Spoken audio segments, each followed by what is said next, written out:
Coming up is the illustration, singular, for Chapter 15 of Among the Multihulls, 14 minutes. This chapter tells of our cruise in Scrimshaw from Virginia to Nova Scotia in 1981, and anyone who has read the chapter will know that we had quite an adventure getting to Nova Scotia, a real battle with the fog. And after 4 days of knocking around offshore, not daring to approach the coast because of all the outlying dangers, the fog finally lifted, the wind let up, and we were able to enter St. Margaret's Bay on the south coast of Nova Scotia and find our way into Southwest Cove. And we call it Castle Cove because emerging in the mist as we entered and tried to anchor there, this is about what we saw. And yes, I'm afraid that this is the only surviving image that I have of our month there in Castle Cove with Max and Gigi Major and their friend, the old Captain Guy Asbury, and the castle that they were building for themselves at the time. So I'm going to try to tell the central part of the story, Guy Asbury's part of the story, as a straight audio. But before we start talking to a blank screen, please have a close look on the left of this photograph and see that there's a little shack there on the rock shore with a chimney sticking up. In the center of the picture is the so-called throne room of the castle, and to the right are the colonnades, and it's since been completed with minarets and the whole Disney appearance. But for now, let's just talk about Guy Asbury. Guy was an old boat builder from the Northumberland region up north of Nova Scotia, and he had built a boat many years before for Max and Gigi, the owners of the castle. And as a matter of fact, the boat was pulled up on the shore there near the castle, a little 25-foot, very traditional monohull that Guy had built for them, and Max and Gigi had sailed and lived in the boat for about 3 years. And later, when they were building the castle, they learned that Guy was sick. He was in an old sailor's home in Halifax, and they went and got him out of there and brought him down to their place by the shore for him to spend his declining days. Now, when Joanna and I pulled in there, and incidentally, this was our first voyage in the boat with just the two of us as the crew. Our boys had since sailed away in their own vessels.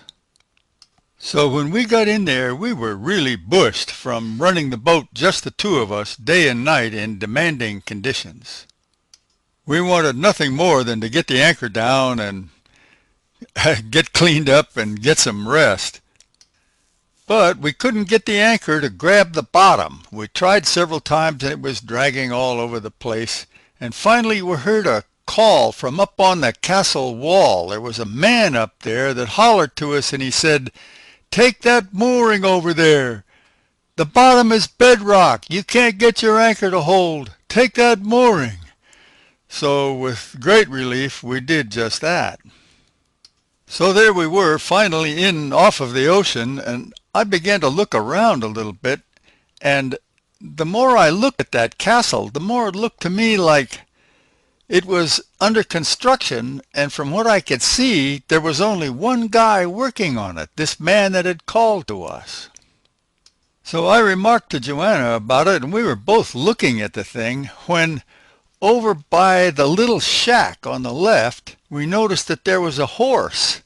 The horse had been standing there outside the shack with its head inside the door. It was a Dutch door, and the top half of it was open. And this gray mare had its head stuck inside the door, and there was smoke coming out of the chimney. And presently the horse began to back up. We could hear its hoofs on the bedrock, clippity-clop, and then it backed up and the door opened, and out came a woman, a very large woman, in a flowing purple muumuu. and she was carrying out in front of her a dish. It looked like a dish of food. It had a thermidor over the top of it, you know, one of those bell-shaped things to keep the food warm. And she started walking over toward the castle from the shack. And out of the shack behind her came a string of 5 dogs. And they ranged in size from a Great Dane to little yappers. And when they saw us, of course, it was like, oh, oh, oh. But this woman kept going, and the horse fell in at the end of the line of the animals, and they went over, and all of them, including the horse, disappeared into the throne room. Well, pretty soon she came out without the plate of food and started walking back toward the shack, and she saw us and waved now that her hands were free. And she went back into the shack. Oh, I forgot the raven. She had a raven on her shoulder.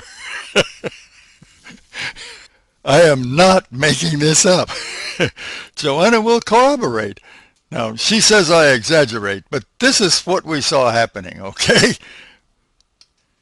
She and the bird, with this purple moo-moo, disappeared into the shack, followed by the 5 dogs, and the bottom of the door closed, and the horse stood there with its head in the house, and that was it. Well, we looked at each other and what have we gotten ourselves into here? I was really tired, but I couldn't resist. I launched the dinghy and rowed ashore. And I walked up the hillside and climbed some scaffold to get up around the back wall of the castle where this man was working. And I approached him and introduced myself, and he told me his name was Max, and that, yes, he was indeed building the castle by himself. And that he'd been working on it for years, and right now he was pouring concrete. And he said he couldn't stop and talk, but if I wanted to talk, I could go down into the throne room and visit with his old friend Guy, who he said was sick, but he likes to talk. Maybe you could trade a few sea stories with him. So I scrambled down there and went into this throne room and looked around. There was some construction materials stacked on the floor, and the place smelled of curing concrete. Everything was concrete, and it also smelled of horse apples. You know, the horse had been in there, and fresh pipe smoke. I couldn't quite understand what was going on. I saw a heap of what I took to be tarpaulins or something in the middle of the floor, and as I looked again, I noticed that there was a fedora hat on top of this pile of tarps. And as I looked again, there came a curl of pipe smoke out from underneath the hat. So I sort of walked around and looked down and got a little closer, and the hat came up, and what emerged was a wonderful, kind, handsome old face, very white, an old man with a pipe in his mouth. And he said, "You got more pluck than most yachties be out there knocking around in this water this time of year. You got no business out there without radar." And then the hat went back down. Well, now I realized he was, you know, buried in a pile of blankets, but he was seated where he could look out. He'd obviously seen us and noticed that we didn't have radar. So I explained to him, yes, we'd come from Virginia and we'd had a heck of a time of it, but we were really glad to get in here, and that I had met his friend Max up on the castle, and Max had told me that maybe, Captain, you would like to have some company. Maybe we could trade a few yarns or something. Well, at this, the hat really came up, and the blankets swelled, and he said, "Stories, kid? I got 1,000,000 of them. Not the least of which was the time I was stranded on a dead whale." Well, I was sort of flabbergasted and must have shown it. He says, "I was too, my feet sinking into the stinking, decomposing blubber. I was surrounded by thousands of screaming seagulls in the thick fog. Well, that sort of did it. I stumbled backwards. It was the most outlandish sea story I'd ever heard, you know. And I said, well, gee, Captain, I can't match that one, you know. There's no way. Well, we went on for a little while, got to know each other a bit, and the short of it is that we ended up spending a month there in Castle Cove with these incredible people. And that's about how long it took, was a month, for me to drag the rest of the story out of Guy Asbury. he always he always had another story to tell, you know. You tell me one, you know. But I had a chance to spend some time with him alone in a car. He had to be taken into Halifax twice a week for dialysis treatment. My kidneys are shot and I'm wearing a pacemaker, so I haven't got long to tell these stories. But he told a lot of them, and they were wonderful. We spent mornings on the boat and afternoons helping build the castle. It was actually Max's vacation. He was a draftsman at the shipyard in Halifax. He was now on vacation and really powering on the castle, and I was glad to be able to give him some help. And Gigi set a wonderful table for us every evening for dinner. It was, you know, just an incredible scene. I've tried to explain it in the chapter, and as a matter of fact, I think that's where I will leave the rest of the story to be told. It's a survival story of how Guy Asbury came to be stranded on that whale and how he managed to get off.